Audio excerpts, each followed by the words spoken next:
राम राम जी, कैसे हो आप लोग? सब ठीक ठाक होंगे। मैं भी ठीक ही हूँ। और भाई सुबह हो चुकी है, काफ़ी अच्छी सुबह है और आज है अहोई अष्टमी माता का व्रत। तो सबको बहुत सारी बधाई हो माता रानी के व्रत की। खूब सारी खुशियाँ लेके आए माता रानी आपके घर पे और माता रानी सबकी झोली भरे। ये एक बच्चों के लिए व्रत होता है और मतलब कि जिसके पास बच्चे हैं उनके लिए भी है ये व्रत और जिसके पास नहीं है वो भी कर सकता है। तो मैंने भी उठा रखा है भाई ये व्रत। पिछले 1-2 साल से मैं भी कर रही हूँ इस व्रत को। तो बस इसीलिए मैंने कर लिया फटाफट अपनी तैयारी और साहब हमारे जा चुके हैं। आज मेरे को ही पूरी अपनी कथा करनी है क्योंकि आज मुहूर्त थोड़ा सा लेट का है कथा का। तो इसीलिए साहब चले गए हैं ड्यूटी और मैं नहा के तो आ चुकी हूँ। फिर मैंने सोचा कि चलो थोड़ी सी बात कर लेती हूँ। काफ़ी दिन हो गया आप लोगों से कोई बात नहीं हो पाई है मेरी। और सारी तैयारी मेरी हो चुकी है। और भाई ये देखो इतना सारा कपड़ा घातन धो रखा है मैंने। आप लोग समझोगे कि मैं कहाँ बिजी थी। तो आजकल मैं चल रही हूँ अपने कामों में बिजी और नहीं हो पा रही फुर्सत बिल्कुल भी। फ़ोन उठाने की थोड़ी बहुत फुर्सत होती है तो वो इंस्टाग्राम पर चली जाती हूँ मैं। तो चलो भी अब मैं कर लेती हूँ तैयारी। अब मैं मिलती हूँ आप लोगों को नहा धो के। नहा धो के कह रही तैयार होके। लड्डू को मैंने नहला दिया, सारी तैयारी मैंने कर दी। मैं दिखा के आती हूँ। वैसे बस अभी मैं नहाई नहीं थी ना तो इसीलिए मैंने चौकी वैसे तो वो कर दी है। ये देखो साहब से लगवा दिया था मैंने ये सारा सिस्टम तो। और लड्डू हमारे नहा चुके हैं उधर की तरफ। काम आज कुछ भी नहीं है घर पे। अब जिस दिन हमारे साहब की एक बात मुझे बहुत अच्छी लगती है, ये देखो सारे काम कर रखे हैं मैंने, कोई काम नहीं पड़ा मेरा। तो जिस दिन मेरा फास्ट होता है ना, चाहे किसी भी चीज़ का फास्ट होता है, नवरात्रे होते हैं या फिर घर में कोई भी त्यौहार आते हैं उनमें कोई ये फास्ट होते हैं, तो साहब मेरे से ना कोई खाना बनवाते हैं ना कोई ज़्यादा काम करवाते हैं। तो जो भी मेरे काम होते हैं मैं बस निपटा के फटाफट हो जाती हूँ तैयार। तो चलो भी अब मैं चमका लेती हूँ अपनी शक्ल को थोड़ा सा। और आज व्लॉग थोड़ा सा लंबा हो जाएगा तो शायद 2 भाग में भी आ जाएगा, 2 पार्ट में भी आएगा, तो फिर देखना होगा आपको। और आज मेरे व्लॉग में पूरी कथा सुनाऊंगी मैं माता रानी की। आज साहब तो है नहीं वरना वही सुनाते हैं, लेकिन आज है नहीं, वो चले गए हैं। क्योंकि आज कथा का टाइम थोड़ा सा ना मुहूर्त नहीं था उस टाइम पर, वो 12 बजे से पहले पहले का नहीं था। और अभी टाइम ज़्यादा ही हो चुका है। तो वैसे तो 5 बजे का मुहूर्त दे रखा कथा करने का। अब देखते हैं क्या बोलते हैं क्या नहीं। अभी मैं फ़ोन करूँगी तैयार होके। तो मैं फटाफट हो लेते हैं तैयार और पूरा वीडियो ज़रूर देखना। ठीक है जी, बाय बाय। हेलो जी, आ चुकी हूँ मैं फिर से अपने कैमरे पर और अब आ गई हूँ मैं तैयार होके। कुछ इस तरीके से मैंने पहनी आज अपनी साड़ी। तो साड़ी का लुक तो मैं बाद में पिक डाल दूँगी इसमें 4-5 और बताना भाई कैसी लग रही हूँ मैं कैसी नहीं। और अब मैं फटाफट कर लेती हूँ अपनी पाठ पूजा। सारी तैयारी मैं कर आई हूँ। तो पंखा बंद कर दो। हम्म, चलो भाई अब मैं थोड़ी सी और वो कर लेती हूँ अपनी तैयारी। 1 मिनट दिखा देती हूँ मैं आपको। ये देखो भी तैयारी मैंने पूरी कर ली है इधर की तरफ, बस सामान जचाना रह गया। कमोई मैंने भर दी अपनी, करवई लेके आई मैं अब की बार भी यहाँ पर। पहले मैं बड़े वाली कमोई लेके आती थी लेकिन अब की बार मैं छोटी ही लेके आई हूँ। और वो भी निकाल लेती हूँ, दिखाती हूँ थोड़ी देर में।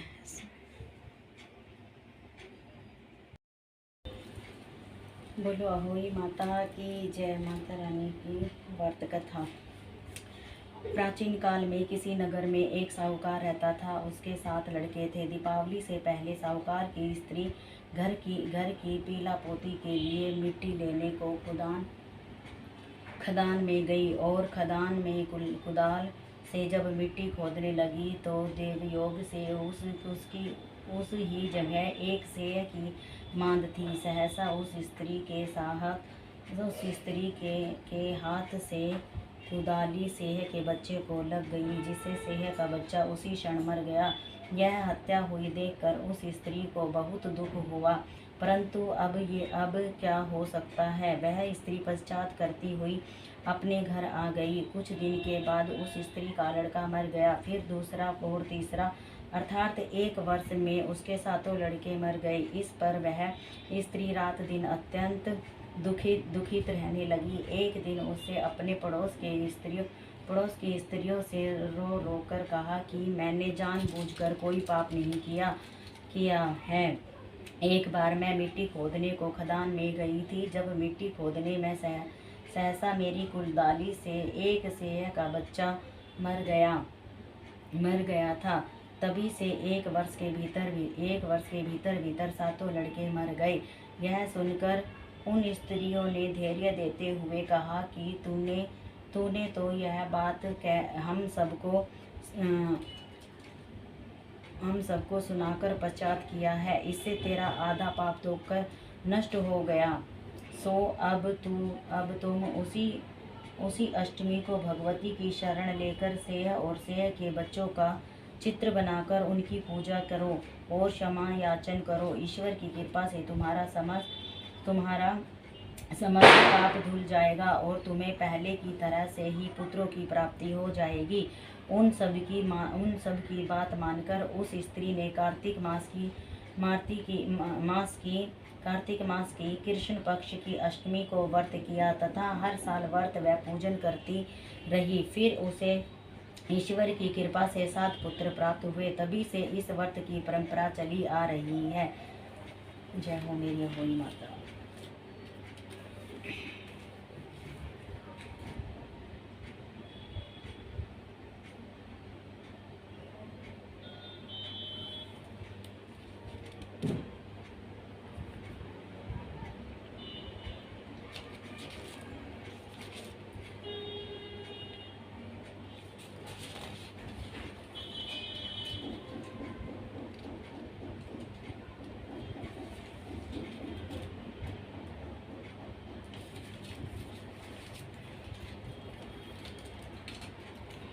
प्राचीन काल में एक साहूकार के 7 लड़के और 7 बहुएं थी और एक बेटी थी। दीपावली से पहले कार्तिक मास की बड़ी अष्टमी को सातों बहुएं अपनी इकलौती ननद के साथ में लेकर जंगल में खदान से मिट्टी लेने को गई।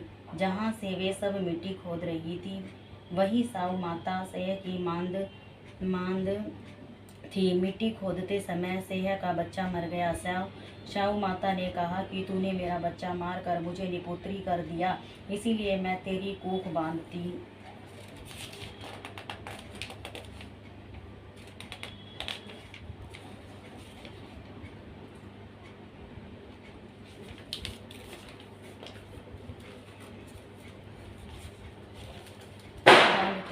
तब वो ननद अपनी सातों भाभियों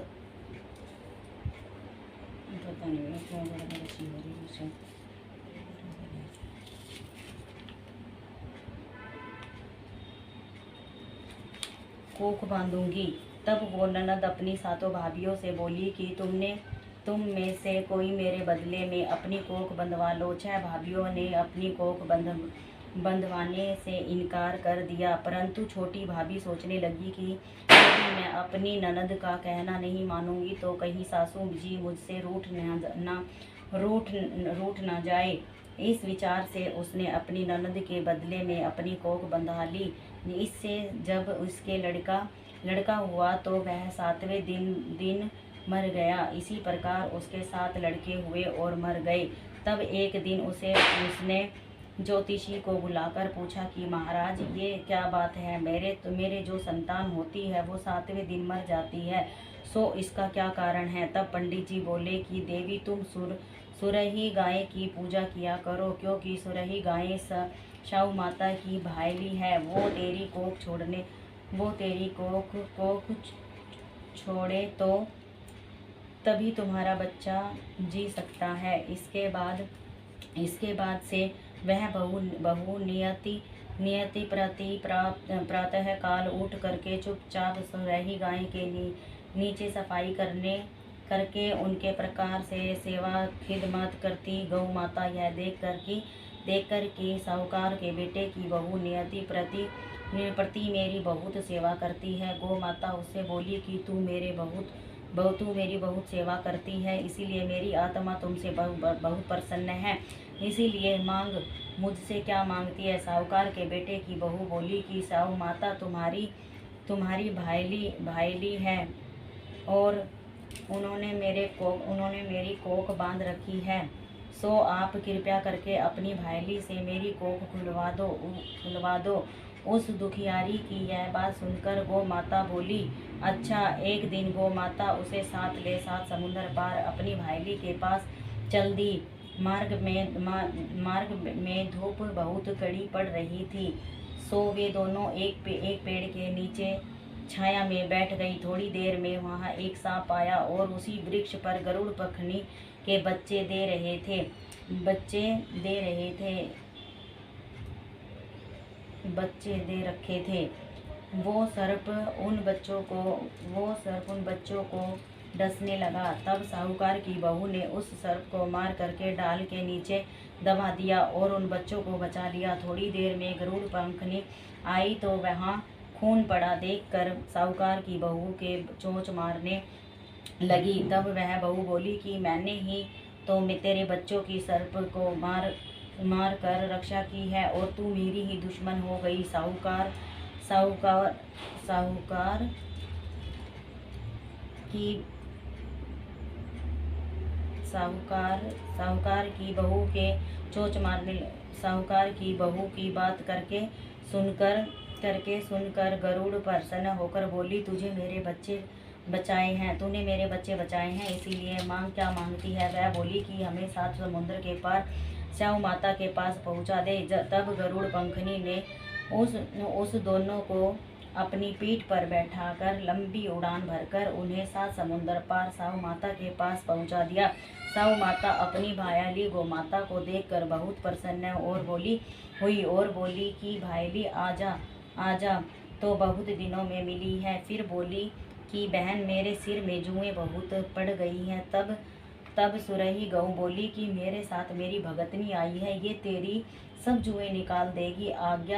आज्ञा पाते ही साहूकारणी ने स्याऊ माता की चुन कर सब जुएं निकाल दी। स्याऊ माता बोली कि तूने आज मुझे बहुत आराम दिया है, इसीलिए मैं तुझसे प्रसन्न हूँ।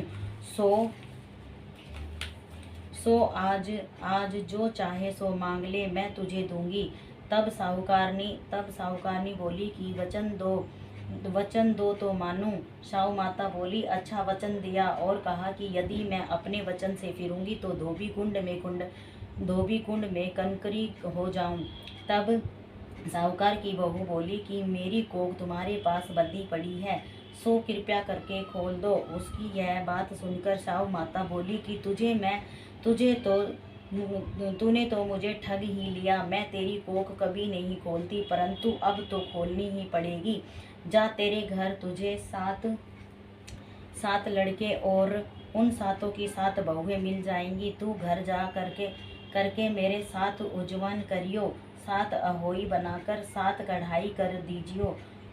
यह सुन जब वह लौट करके घर पहुंची तो वहाँ 7 बेटे और 7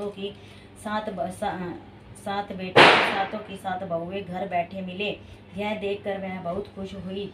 तभी उसने 7 अहोई बनाई और 7 उज्जवन किए तथा 7 ही कढ़ाई करी। दिवाली के दिन उसकी जेठानियां कहने लगी कि जल्दी जल्दी अपनी चौका पूजा कर लो, अन्यथा छोटी बहू बच्चों की याद करके रोने धोने लगेगी। थोड़ी देर में उन्होंने अपने बच्चों से कहा कि चाची के घर जाकर के देख के आओ कि आज वो तो अभी तक क्यों नहीं रोई। बच्चों ने आकर कहा कि चाची अहोई बना रही है और वो खूब उज्जवन कर रही है। यह सुनते ही उसकी जेठानी दौड़कर उसके घर गई और जाकर कहा कि तूने अपनी कोख कैसे छुड़वाई। वह बोली कि तुमने तो अपनी बंधाने से इनकार कर दिया, पर मैंने अपनी छोटी ननद का ख्याल करके अपनी कोख बंधा ली थी। अब स्याऊ माता ने मुझ पर कृपा करके मेरी कोख खोल दी।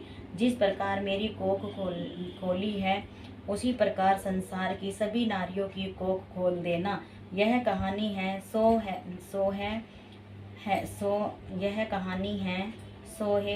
स्याऊ माता। इसे सुनाने वाली तथा हुकारा भरने वालियों ने सब परिवार की नारियों की कोख खोल देना।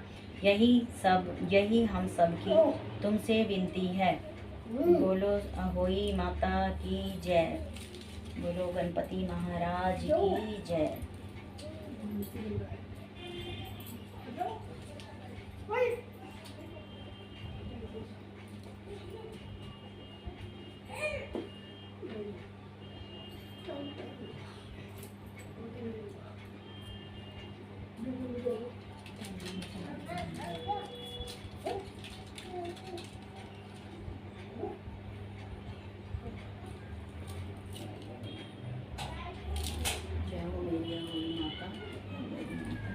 जैसा भी बरताता था मैंने तो अपनी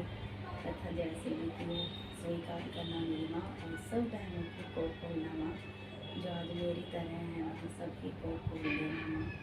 मेरी भी माँ, मेरे घर भी एक नन्हा गोपाल सा है माँ, यह मेरा और मेरी माता रानी, जिस बहन के भी बच्चे ना हैं मेरी माँ, सबकी झोली भर के जाइयो आज के दिन में, कोई खाली ना हो माँ। जिसके बच्चे हैं उनकी लंबी उम्र दिखाइयो माँ, दिन दोगुनी रात चौगुनी करना पाऊँ।